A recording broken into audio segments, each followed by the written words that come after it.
Hello, I am Dr. Kuldeep from Department of Pharmacy, Government Polytechnic, Jalgaon.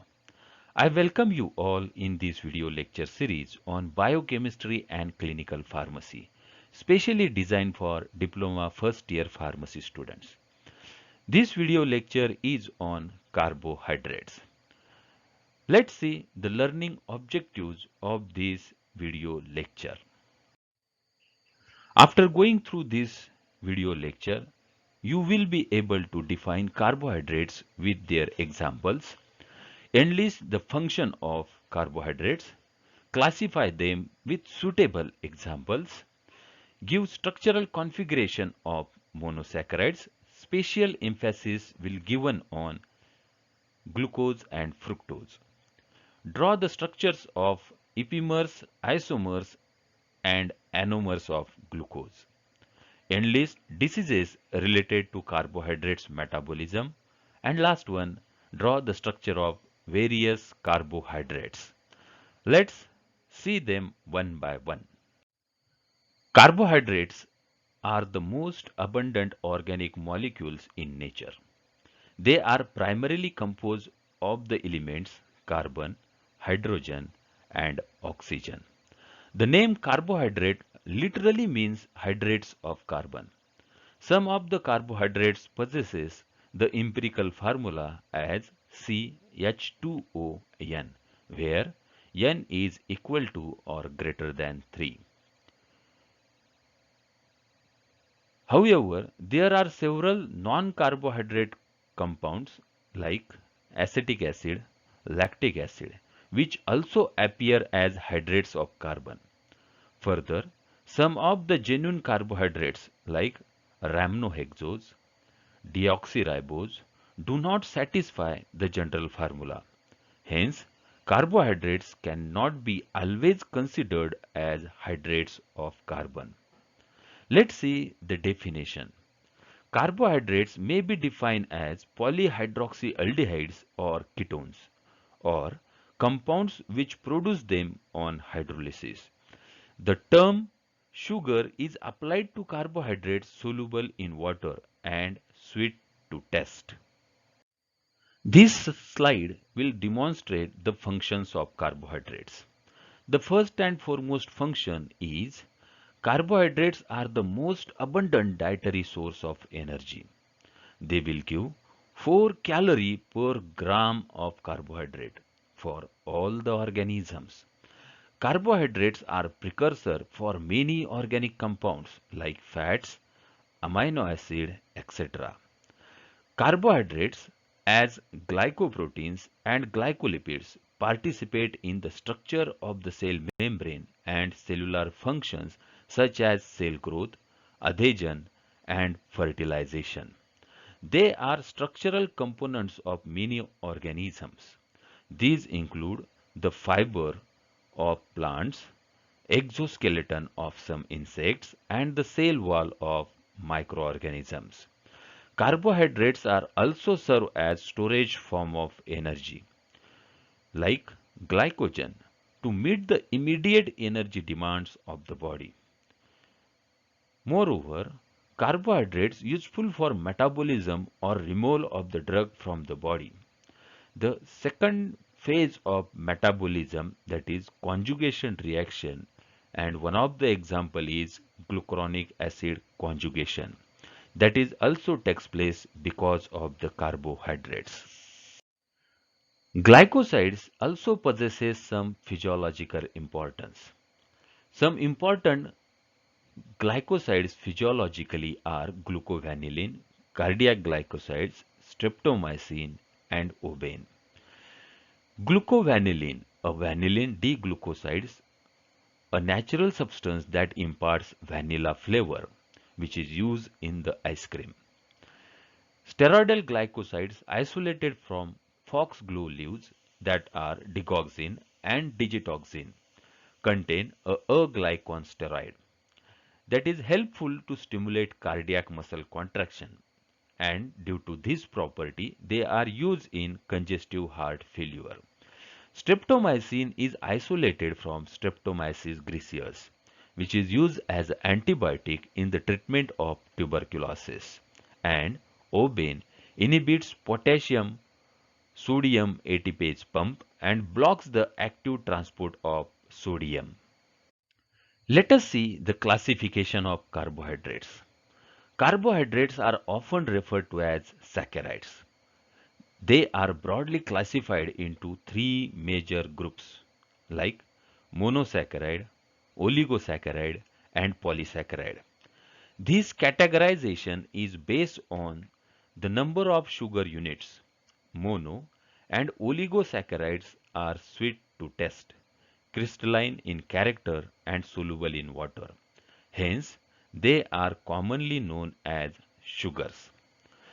Further, monosaccharides are classified on the basis of number of carbon atoms present in them.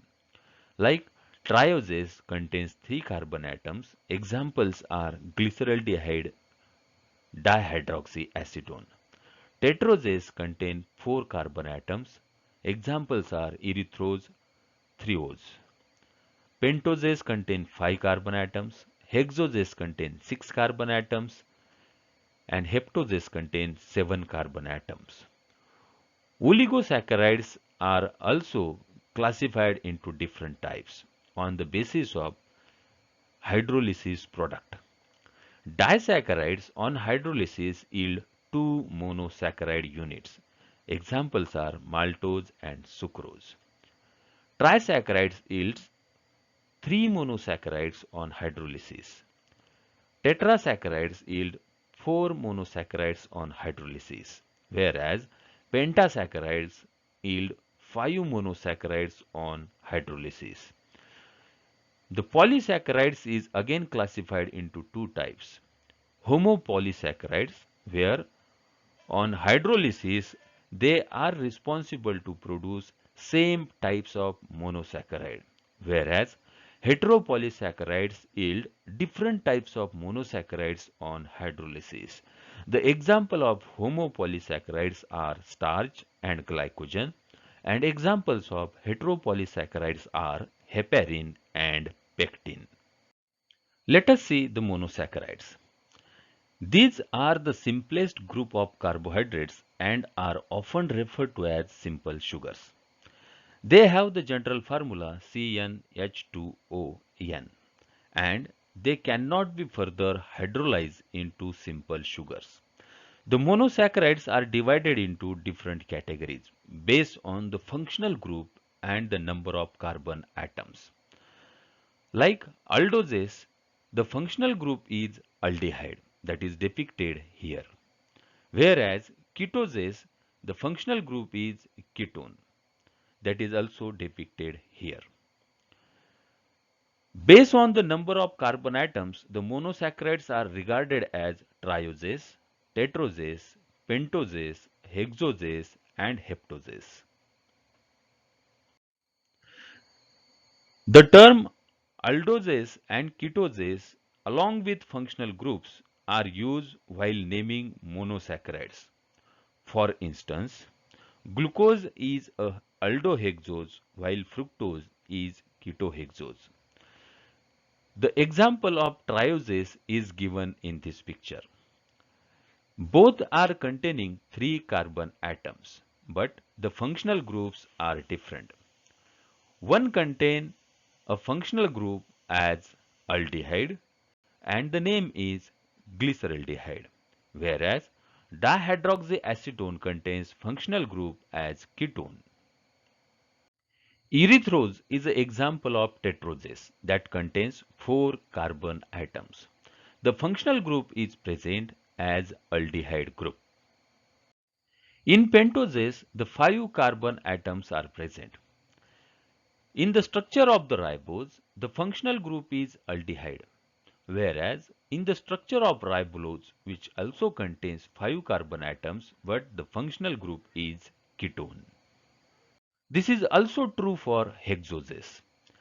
The structure of glucose and fructose are depicted here.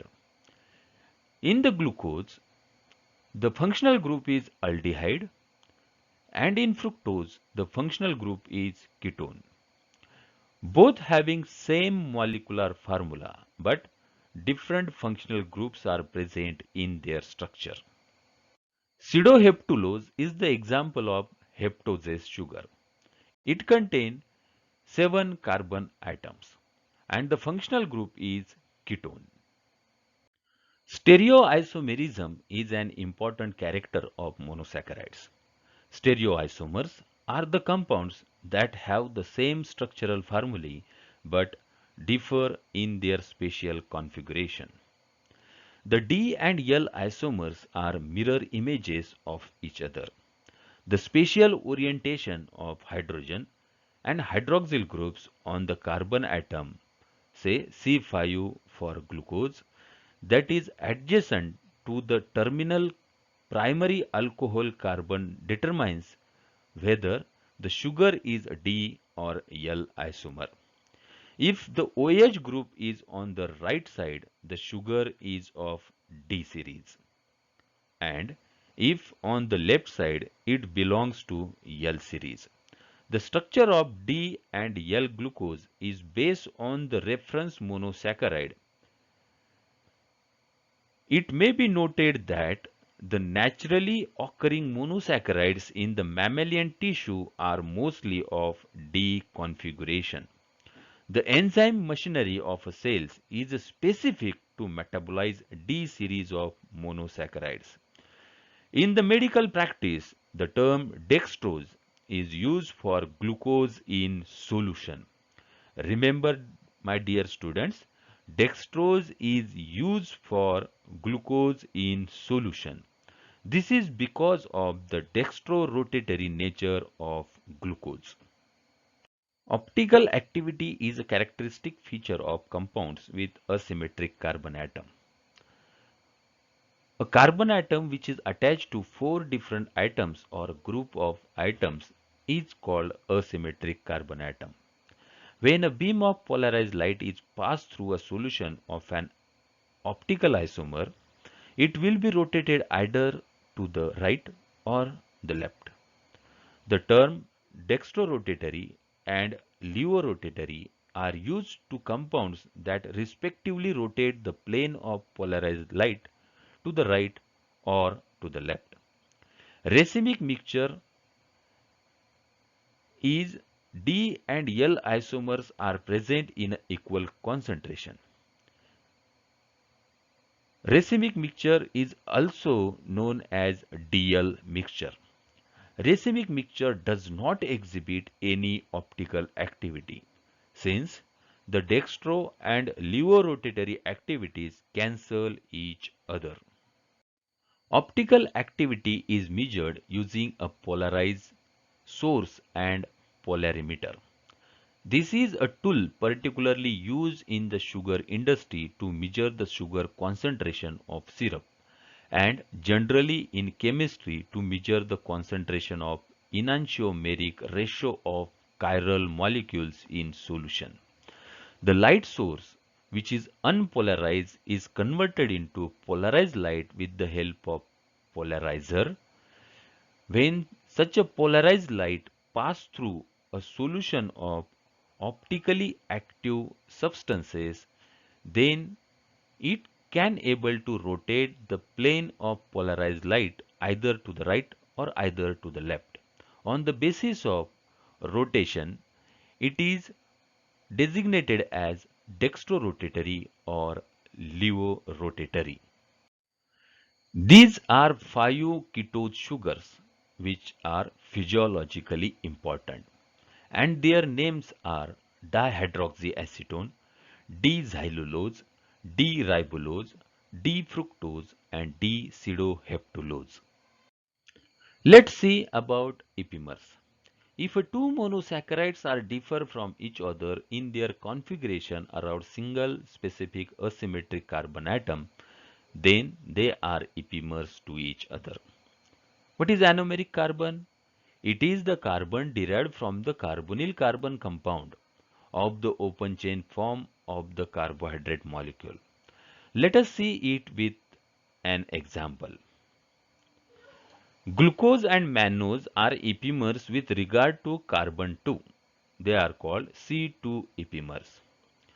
They differ in the arrangement of hydroxyl group at C2 position, whereas glucose and galactose are epimers with regard to carbon 4, that they are differ in a configuration or arrangement of hydroxyl group at C4 carbon atom.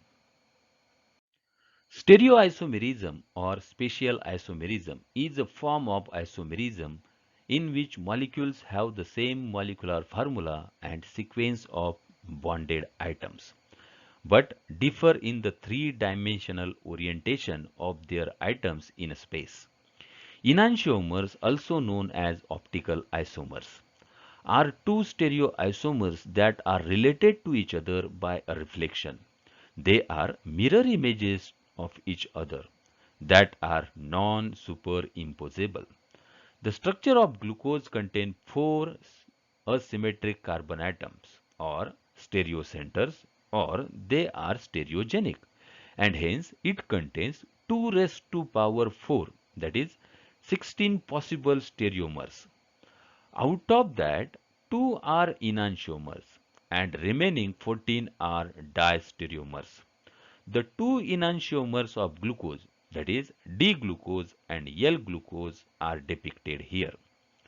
Diastereomers is the term used to represent the stereoisomers that are not mirror images of one another. To understand the structure of glucose, let's understand first formation of hemiacetal or hemiketal. When aldehyde reacts with the alcohol, they forms hemiacetal with hemiacetal linkage, that is COHHO. This linkage is known as hemiacetal linkage. The same phenomena of hemiacetal formation is applied in the cyclic structure of glucose.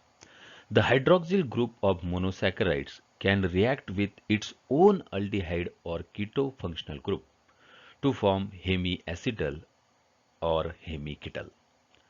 Thus, the aldehyde group of glucose at carbon 1 reacts with alcohol group at carbon 5 to form two types of cyclic hemiacetals, namely alpha and beta, as shown in the diagram. This representation of alpha and beta form is known as Haworth projection formulae. The six-membered ring, that is pyranose, based on the pyran. The cyclic form of glucose are known as alpha-D-glucopyranose and beta-D-glucopyranose. The alpha and beta cyclic forms of D-glucose are known as anomers. They differ from each other in the configuration only around carbon 1, known as anomeric carbon or hemiacetal carbon.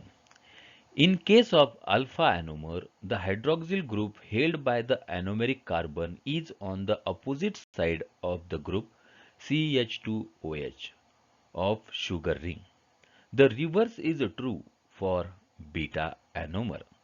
The anomers differ in certain physical and chemical properties.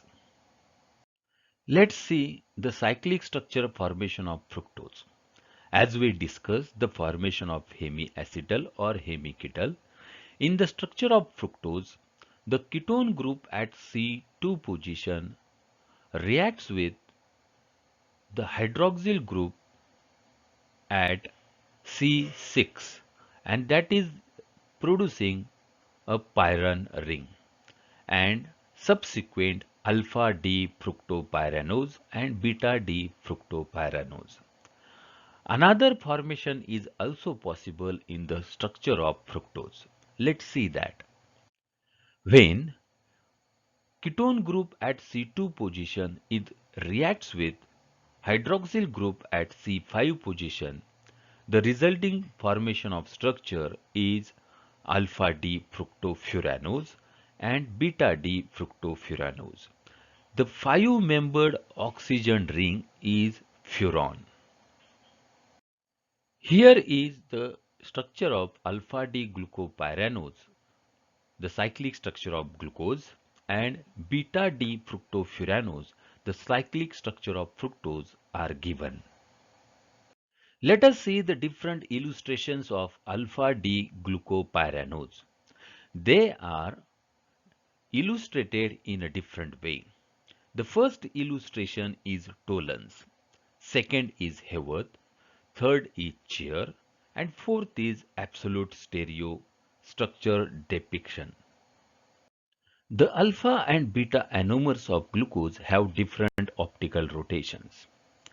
Mutarotation is defined as the change in the specific optical rotation representing the interconversion of alpha and beta forms of D-glucose to an equilibrium mixture. The specific optical rotation of a freshly prepared glucose alpha anomer solution in water is positive 112.2 degree, which gradually changes and attains an equilibrium with a constant value of positive 52.7 degree. In the presence of alkali, the decrease in optical rotation is rapid. The optical rotation of beta glucose is positive 18.7 degree. This change in optical rotation is called mutarotation. Here is anomer's mutarotation is given. Alpha D glucose having positive 112.2 degree rotation and which is about 36%, whereas beta D glucose is present in a 63% and having positive rotation 18.7 degree. The D-glucose is present in a very negligible concentration. So, if you calculate the total rotation comes near about 52.7 degree. Let's see some reactions of monosaccharide. Tautomerization or enolization. The process of shifting hydrogen atom from one carbon atom to another to produce enediols is known as tautomerization. Sugars possessing anomeric carbon atom undergo tautomerization in alkaline medium. When glucose kept in an alkaline solution for several hours, it undergoes isomerization to form D-fructose and D-mannose. One common intermediate is formed in enediol. This is called Lobry-de-Bruyn-von Inkenstein transformation. Sugar in alkaline medium are powerful reducing agent. The reaction is depicted here. Sugars are also classified as reducing and non-reducing sugars. The reducing property is attributed to the free aldehyde or keto group of anomeric carbon. Benedict test, Fehling test, Barfoed test are the laboratory tests employed to identify whether the sugar is reducing or not. Enediol formed from sugar in alkaline medium reduces cupric ions of a copper sulfate to cuprous ions, which form a yellow precipitate of cuprous hydroxide or a red precipitate of cuprous oxide. If the precipitate is formed, that indicates the given sugar is a reducing sugar. It may be noted that the reducing property of sugar cannot help for a specific identification of any one sugar, since it is a general reaction. Depending on the oxidizing agent used, the terminal aldehyde or keto group or the terminal alcohol or both the groups may be oxidized, or let's see the oxidation of aldehyde group. results in the formation of gluconic acid, whereas the oxidation of terminal alcohol group leads to the production of glucuronic acid. Sugars, when treated with reducing agent like sodium amalgam, the aldehyde or keto group of monosaccharide is reduced to corresponding alcohol. The important monosaccharides are given here, which on reduction produces their respective alcohol. D-glucose produces D-sorbitol, D-fructose produces D-mannitol and D-sorbitol, whereas D-galactose produces D-dulcitol, and likewise D-mannose produce D-mannitol. Sorbitol and dulcitol, when accumulate in tissues in a large amounts, cause strong osmotic effects, leading to swelling of cells and certain pathological conditions, which is example as cataract, peripheral neuropathy, nephropathy. Mannitol is useful to reduce intracranial tension by force diuresis, and hence mannitol is also used as diuretic, especially osmotic diuretic. Let's see dehydration reaction.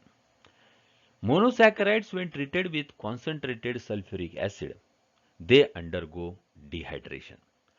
Hexoses give hydroxymethyl furfural and pentoses give furfural. Furfural can condense with phenolic compounds like alpha-naphthol to form colored products. This test is known as Molish test, and which is used for the identification of saccharides are present in a sample or not. The first two carbon C1 and C2 are involved in oxazone formation. The sugars that differ in their configuration on these two carbons give the same type of oxazones, since the difference between them is get masked by the binding with phenylhydrazine. In this reaction, the monosaccharide or any saccharide which react with phenylhydrazine in acetic acid, the phenylhydrazine is attached to first carbon atom and forms glucohydrazone. With subsequent reactions, again phenylhydrazine is attached to the C2 carbon atom and give the formation of respective oxazone. Glucose, fructose and mannose give the same type of oxazone, that is needle-shaped crystals. Maltose gives the sunflower-shaped crystals, whereas lactose gives powder puff-shaped crystals. Oxazone reaction is also used as confirmatory test for the identification of saccharides. Glycosides are formed when the hemiacetal or hemiketal hydroxyl group of carbohydrates reacts with the hydroxyl group of another carbohydrate or a non-carbohydrate like methyl alcohol, phenol or glycerol. The bond so formed is known as glycosidic bond, and the non-carbohydrate moiety, when it is present, it is referred as a glycon. In this reaction, two glucose molecules are condensed with each other and they form the structure of maltose. The structure of maltose is depicted as the glycosidic bonds is based on the linkage between the carbon atoms and the status of anomeric carbon, alpha or beta. In the case of maltose, the first carbon atom forms a bond, glycosidic bonds with the fourth carbon atom of another glucose molecule, and hence the glycosidic bond which is formed is named as 1,4-alpha glycosidic bond. In this reaction, the saccharide is react with non-carbohydrate moiety. That is also results into the formation of glycosidic bond. The carbohydrate moiety is called as glycone part, whereas non-carbohydrate moiety is called aglycone. Let us summarize this part of video lecture on carbohydrates. Till we have discussed about definition of carbohydrates with their examples. We also discuss about the various functions and physiologically important some glycosides. We also classified carbohydrates with their examples. We studied about the structural configuration of monosaccharide, and last one we saw about epimers, isomers, anomers of glucose. In the next part we will discuss about disaccharides and polysaccharides. Also, we will have emphasis on diseases related with carbohydrate metabolism.